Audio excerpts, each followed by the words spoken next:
जी नमस्कार दोस्तों। आवाज़े कहानी रवि की जुबानी दी 16वीं कड़ी विच मैं तुहाडा स्वागत करदा। दोस्तों अज मैं तुहाडे सामने लैके आया कुलवंत सिंह विरक जी की बड़ी ही मशहूर कहानी धरती हेठला बोल। ये बड़ी खूबसूरत कहानी है तो उम्मीद करदा कि इस कहानी के नाल मैं न्याय कर पाऊँगा। तो शुरू करते हैं कहानी धरती हेठला बोल। ठट्ठी खारा पिंड अमृतसर तो नेड़े ही सी, पक्की सड़क ते जिस मौज विच मान सिंह जा रहा सी उस विच ते दूर दे पिंड भी नेड़े ही लगदे ने। इसलिए भावें शाम हो रही सी ते टांगे दे थके हुए घोड़े की टाप भी मट्ठी हो रही सी, उसनूं कोई चिंता ही नहीं सी। मान सिंह छुट्टी ते आया होया एक फौजी सी। ठट्ठी खारा उसदे यार करम सिंह दा पिंड सी। जिन्नियां गूढ़ियां यारियां फौज विच लगदियां ने होर किते नहीं लगदियां। पहलां तां दोवें अपने रैजीमैंटल सेंटर विच इकट्ठे रहे ते हुण एक बटालीਅन विच बर्मा फ्रंट ते लड़ रहे सन। करमा सिंह पहलां दा भर्ती सी ते हुण हौलदारी करदा सी, पर मान सिंह अजे मसां नायकी तक ही अपड़िया सी। करम सिंह बारे एक खास गल ये सी कि उस दी जीभ विच बड़ा रस सी। पिंड दे कई होर मुंडे भी फौज विच सन। जदों वो छुट्टी ते आउंदे तां पिंड दे बंदियां नाल उन्हां दी गल वाहिगुरू जी की फतेह तो अगे ना तुरदी। पर जदों करम सिंह पिंड आउंदा तां खूह ते नहाउण वालियां दियां भीड़ां वध जांदियां। सियाल दी अद्धी अद्धी रात लोग ठंडी हो रही दाणे भुन्नण वाली भट्ठी दे सेक आसरे बैठे करम सिंह दियां गल्लां सुनदे रहिंदे। पिछे रैजीमेंट विच उसदी राइफल दा निशाना बड़ा मशहूर सी। निशाना मारन दे मुकाबलिਆਂ विच उसदी गोली निशाने इस तरह ठीक विचकारों लंघदी जिवें आप हथ नाल फड़ के लंघाई गई होवे। हुण लड़ाई विच उसदे पक्के निशाने ने कई दूर लुके होए ते दरख्तां दे टाण ਜਿਹੇ दिसदे जापानी डिगे सन। इस तरह वो जापानी निशानचियां दियां गोलियां नाल मेरे अपने आदमियां दे बदले चुकाउंदा ते अपनी पलटन दा दिल ठंडा करदा। जिथे मशीन गन्नां दियां गोलियां दियां वाछड़ां नी सफल हो जांदियां उत्थे करम सिंह दी एक गोली कम सवार दिंदी सी। भावें हुण करम सिंह दे हड्ड कुछ पुराने हुंदे जांदे सन, पर जदों जिमनास्टिक दे डंडियां ते खेडां करदा तां वेखण वालिਆਂ ਨੂੰ इस तरह लगदा जिवें उस ਨੂੰ कोई भूत चंबड़ गया होवे। इत्थे लड़ाई विच ते खैर ये सब कुछ बंद सी, होर भी बहुत कुछ बंद सी। कदी कसियां हुईयां वर्दियां पा के बैंड नाल परेड नहीं कीती सी। कोई बाजार नेड़े नहीं सी जिथे मुफ्ती पा के कोई जा सके। कदे कोई पिंड दा इलाके दा बंदा नहीं मिलिया सी। इस करके जदों मान सिंह दी छुट्टी दी वारी आई तां करम सिंह बड़ा औखा होया सी। जे उन्नू भी छुट्टी मिल जाती तां दोवें इकट्ठे छुट्टियां गुजारते ते फिर इकट्ठे मोड़ आउंदे। अमृतसरों चूड़काना किहड़ा दूर सी, 50 कोहां दी विथ नहीं सी। भावें पहले नूं माझा ते दूसरे नूं बार आखदे सन। भावें पहला मुੱਢ कदीमां तो वसिया होया सी ते दूसरे नूं चंगी तरह जम के वसिया अजे थोड़ा चिर ही होया सी। पर छुट्टी इन्हां दिनां विच बड़ी औखी मिलदी सी। कदे किसे नूं जिस तरह लड़ाई विच बहादरी दे तस्मे कदी कदी ही किसे नूं मिलदे ने। ते जदों मान सिंह पछाण नूं आउंदे फौजी ट्रक विच बैठण लगा तां करम सिंह ने कहा, साडे घर भी हुंदा अभी तूं। मेरे कोलों आए नूं तैनूं वेखणगे तां अद्धा मेल तां उन्हां दा आपे हो जाऊगा। फिर उन्हां कोलों आए नूं तैनूं मैं वेखांगा ते तेरे कोलों उन्हां दियां गल्लां बातां सुणांगा, हो ते अद्धा मेल मेरा भी हो जाएगा। ते फिर अपने इलाके विच उस दी दिलचस्पी वधाउण लई उसनूं पुछिया, तूं अगे कदी उधर गया है कि नहीं? नहीं यार, अंबरसर विचों लंघिया वा पर परां ते कदी नहीं गया। बस बई उधर बड़े गुरुद्वारे ने, तरन तारण, खडूर साहब, गोइंदवाल, सारी थाई मत्था टेक आवी, नाले साडे घरे हो आवी, मैं चिट्ठी पा दूँ उन्हां नूं।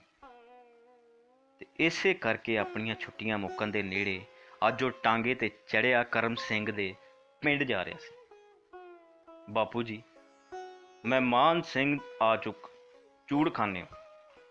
उसने करम सिंह दे घर दी ड्योड़ी विच बैठे बापू नूं हाथ जोड़ के कहा, हो आओ जी जी आया नूं, आओ बह जाओ। मान सिंह अंदर लंघ के मंजी ते बह गए। उसते आउण करके बाबा ਕੁਝ ਔਖਾ ਔਖਾ ਲੱਗਦਾ ਸੀ। ਪਹਿਲਾਂ ਤਾਂ ਉਹ ਇੱਧਰ ਉੱਧਰ ਵੇਖ ਰਿਹਾ ਸੀ, ਪਰ ਹੁਣ ਉਸਨੇ ਚੁੱਪਚਾਪ ਨੀਵੀਂ ਪਾ ਲਈ।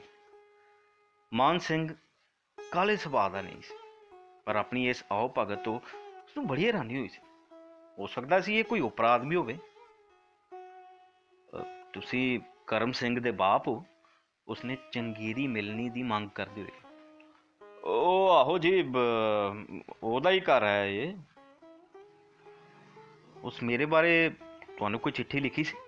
ਹਾਂ, ਉਹ ਉਸ ਲਿਖਿਆ ਸੀ ਭਾਈ ਤੁਸੀਂ ਆਓਗੇ ਸਾਡੇ ਕੋਲ। ਤੇ ਬੁੱਢਾ ਉੱਠ ਕੇ ਵਿਹੜੇ ਵੱਲ ਨੂੰ ਤੁਰ ਪਿਆ। ਇੱਕ ਕੱਟੀ ਨੂੰ ਉਸ ਖੋਲ ਕੇ ਕਿੱਲੇ ਤੋਂ ਦੂਸਰੇ ਕਿੱਲੇ ਤੇ ਬੱਧਾ, ਫਿਰ ਉਸ ਦੇ ਪਿੰਡੇ ਤੇ ਹੱਥ ਫੇਰਿਆ ਤੇ ਫਿਰ ਉਸਨੂੰ ਆਪਣਾ ਹੱਥ ਚੱਟਣ ਲਈ ਦਿੱਤਾ। ਫਿਰ ਅੰਦਰ ਜਾ ਕੇ ਮਾਨ ਸਿੰਘ ਦੇ ਆਉਣ ਦਾ ਪਤਾ ਦਿੱਤਾ ਤੇ ਚਾਹ ਲਿਆਉਣ ਲਈ ਆਖਿਆ। ਜਿਸ ਤਰ੍ਹਾਂ ਮੁੜ ਕੇ ਦਿਉੜੀ ਵਿੱਚ ਆਉਣ ਤੋਂ ਡਰਦਾ ਹੋਵੇ, ਉਹ ਫਿਰ ਵਿਹੜੇ ਵਿੱਚ ਬੱਧੀ ਘੋੜੀ ਕੋਲ ਖਲੋ ਗਿਆ। ਉਸ ਦੇ ਅੱਗੇ ਪਈ ਤੂੜੀ ਨੂੰ ਹਿਲਾਇਆ, ਹੋਰ ਛੋਲੇ ਲਿਆ ਕੇ ਵਿੱਚ ਪਾਏ ਤੇ ਆਖਿਰ ਮੁੜ ਕੇ ਦਿਉੜੀ ਵਿੱਚ ਆ ਗਿਆ।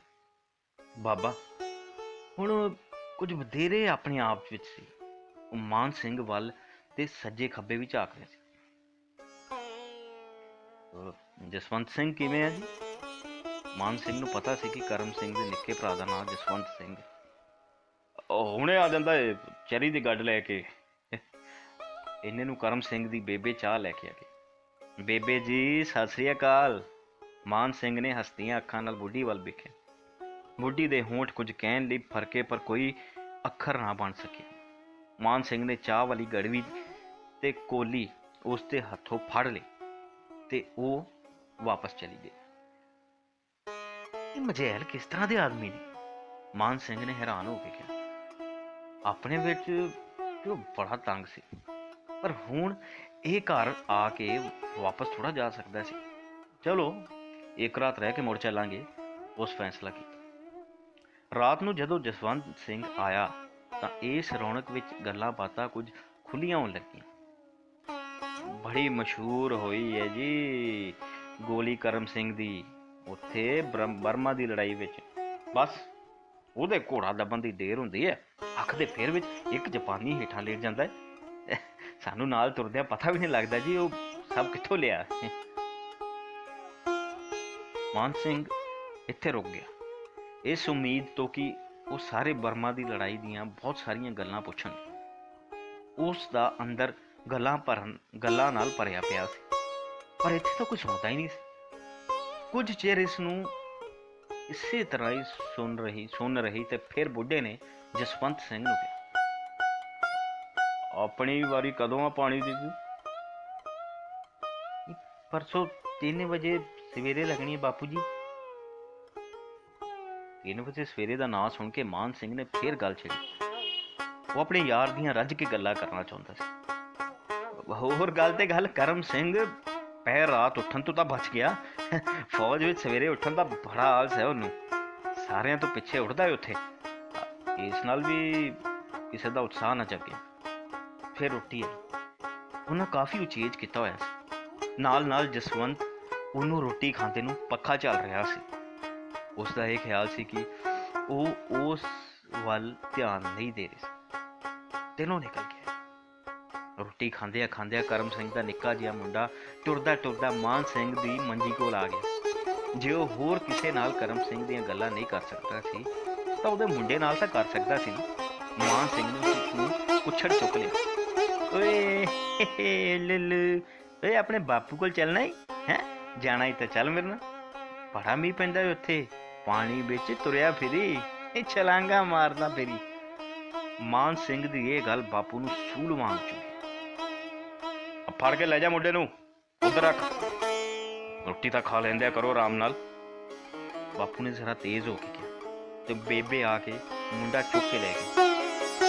ਹੁਣ ਤੇ ਘਰ ਦੀ ਹਵਾ ਵਿੱਚ ਮਾਨ ਸਿੰਘ ਨੂੰ ਸਾਹ ਲੈਣਾ ਔਖਾ ਹੋ ਰਿਹਾ। ਇੱਧਰ ਦਾ ਪੈਂਡਾ ਮੁੱਕਾ ਤੇ ਉਸ ਦਾ ਛੇਤੀ ਛੇਤੀ ਮੁੜਨ ਨੂੰ ਜੀ ਕਰਦਾ ਸੀ। ਉਸ ਆਪਣੇ ਅਗਲੇ ਦਿਨ ਦੇ ਚੱਕਰ ਬਾਰੇ ਪੁੱਛ ਗਿੱਛ ਆਰੰਭੀ। ਇੱਥੋਂ ਤਰਨ ਤਾਰਨ ਕਿੰਨਾ ਦੂਰ ਹੈ ਜੀ?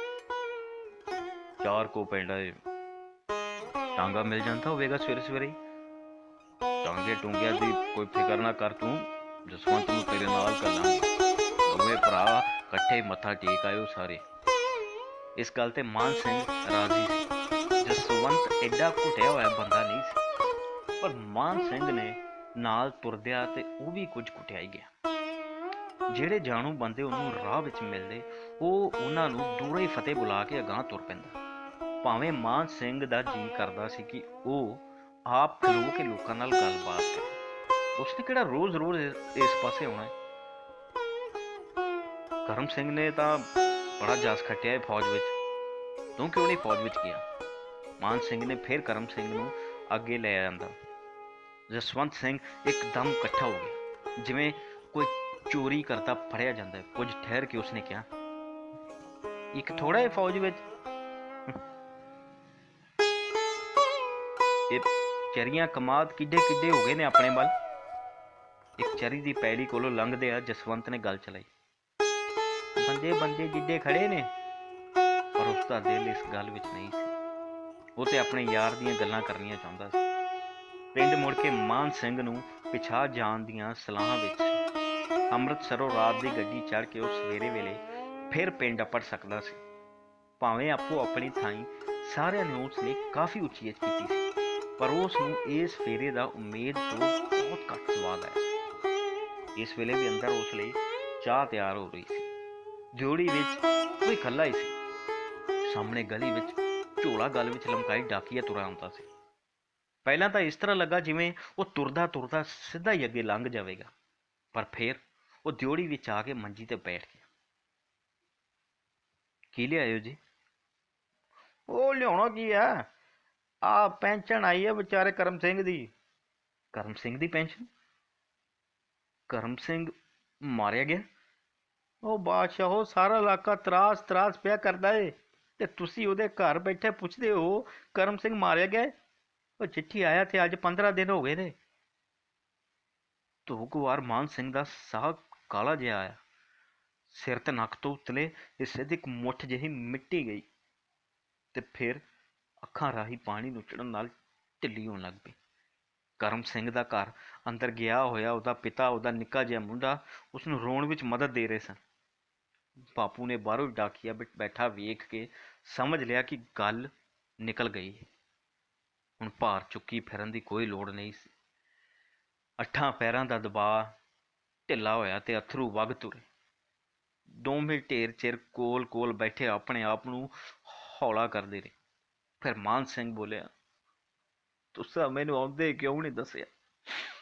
ਉਹ ਐਵੇਂ ਅਸਾਂ ਆਖਿਆ ਮੁੰਡਾ ਛੁੱਟੀ ਆਇਆ ਹੈ, ਇਹਦੀ ਛੁੱਟੀ ਖਰਾਬ ਨਾ ਹੋਵੇ, ਆਪੇ ਛੁੱਟੀ ਕੱਟ ਕੇ ਪਲਟਨ ਵਿੱਚ ਜਾਏਗਾ, ਸੁਣ ਲਏਗਾ। ਫੌਜੀ ਨੂੰ ਛੁੱਟੀ ਪਿਆਰੀ ਹੁੰਦੀ ਹੈ, ਜਿੰਨੀ ਕਰਮ ਸਿੰਘ ਨੂੰ ਪਿਆਰੀ ਸੀ ਓਨੀ ਤੈਨੂੰ ਹੋਊ ਨਾ, ਸਗੋਂ ਬਹੁਤੀ ਹੋ। ਬਾਹਰ ਦੇ ਪਿੰਡਾਂ ਦੇ ਲੋਕ ਤਾਂ ਸਾਉਣ ਦੇ ਜੰਪਲ ਨੇ, ਉਹਨਾਂ ਨੂੰ ਤਾਂ ਥੋੜ੍ਹਾ ਔਖ ਵੀ ਬਹੁਤਾ ਦਿਸਦਾ ਹੋ, ਪਰ ਗੱਲ ਲੁਕਾਉਣ ਵਿੱਚ ਰਤਾ ਕਾਮਯਾਬ ਨਹੀਂ ਹੋਏ। ਐਵੇਂ ਬੇਸਵਾਦੀ ਕੀਤੀ। ਮੁੜਦੇ ਹੋਏ ਮਾਨ ਸਿੰਘ ਨੇ ਮਾਝੇ ਦੇ ਪਿੰਡ ਵੇਖੇ ਜਿਨ੍ਹਾਂ ਦਾ ਬਾਬਾ ਜੰਮਪਲ ਸੀ। ਇਹਨਾਂ ਦੁਆਲੇ ਬਚਾਅ ਲਈ ਕਿਲੇ ਕੋਟ ਉਸਰੇ ਹੋਏ ਸਨ। ਥਾਂ ਥਾਂ ਮੜੀਆਂ ਤੇ ਸਮਾਧਾਂ ਸਨ, ਜਿਹੜੀਆਂ ਪੀੜ੍ਹੀਆਂ ਵਿੱਚ ਇਹਨਾਂ ਲੋਕਾਂ ਦੀਆਂ ਭਾਰਤ ਤੇ ਧਾਵਾ ਕਰਨ ਵਾਲਿਆਂ ਨਾਲ ਲੜਨ ਮਰਨ ਦੀਆਂ ਕਹਾਣੀਆਂ ਦੱਸਦੀਆਂ ਸਨ। ਇਸੇ ਕਰਕੇ ਬਾਬੇ ਦੀ ਸਹਿਣ ਸ਼ਕਤੀ ਇੰਨੀ ਵਧੀ ਹੋਈ ਸੀ।